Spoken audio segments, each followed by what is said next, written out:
भद्रक सहरांचल प्रथम रोहणिया अमृत पार्क एबे तार सौंदर्य हराइलाणी।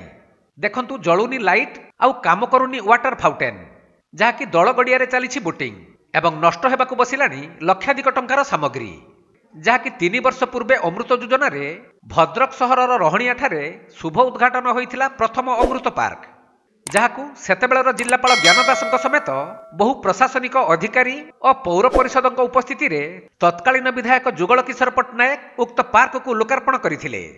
तेबे केंद्र और राज्य सरकार पक्षरु प्राय 1 कोटी टंका खर्च रे निर्मित एही प्रथम रोहणिया अमृत पार्क एबे परित्यक्त अवस्था श्रीहीन होबाकू बसिछि। तेणु लक्षाधिक टंका व्यय पार्क रे लागिथिबा आलोक व्यवस्था एबे अचल होई पड़िछि।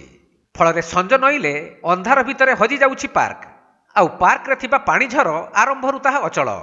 एथिसहित पार्क परिसर रे थिबा पानीय जल पॉइंट मध्य धीरे धीरे भांगी रुजी गलानी। एहा व्यतीत पार्कर सौंदर्य पई लगा जाइथिबा गछ सबु मरिबाकू बसिछि।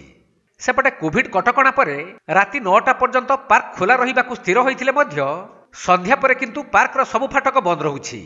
एपरिकी पार्कर शुभारंभ ठारू आज पर्यंत मुख्य फाटक ताला झुली रही।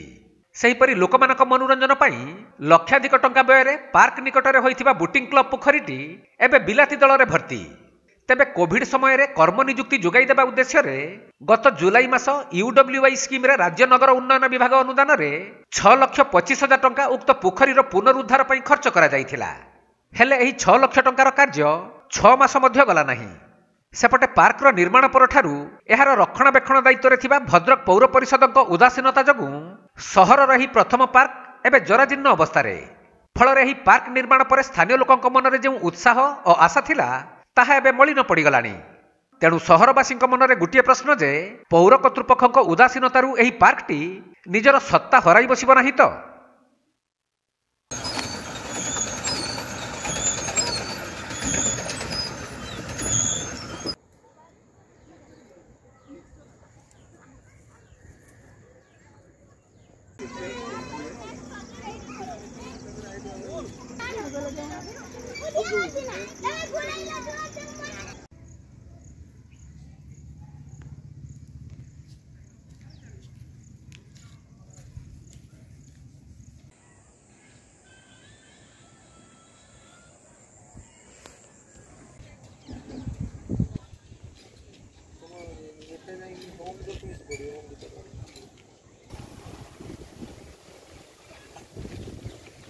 भद्रक जिल्लारू नरेश मुदुलीଙ୍କ रिपोर्ट कोणार्क लाइव।